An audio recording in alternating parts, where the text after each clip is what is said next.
Тіл ұлттың басты негізі.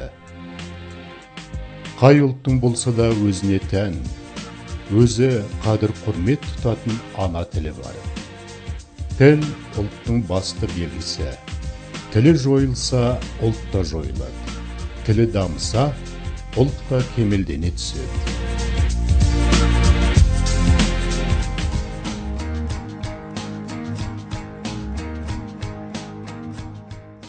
Қазақ тілі өте көне заманнан бері қолданыстан түспей келе жатқан аса бай, көркем, баламасы көп, айтуға жеңіл, мағыналы мәнді тілдер қатарына жатады.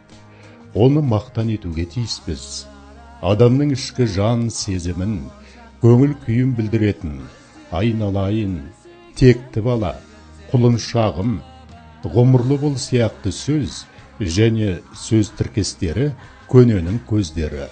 Олар ешқашанда өшпек, ұмытылмақ емес.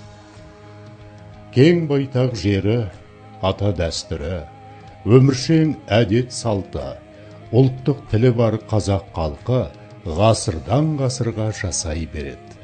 Қазақ тілі ұрпақтан ұрпаққа үзілмей берілетін асыл қазынамыз, ұлтымыздың асқар шыңы.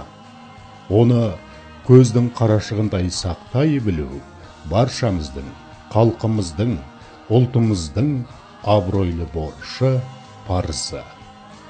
Біздің ана тіліміз қазақ тілі бүгінде Қазақстан Республикасының мемлекеттік тілі мәртебесіне ие. Ол негізгі заңымызбен бекітілген. Мемлекеттік ұлттық тіліміздің дамуына, жан-жақты қолданысқа енгізілуіне әсіресе қазақ халқы, ұлтымыздың ұл-қыздары ерекше жауапты.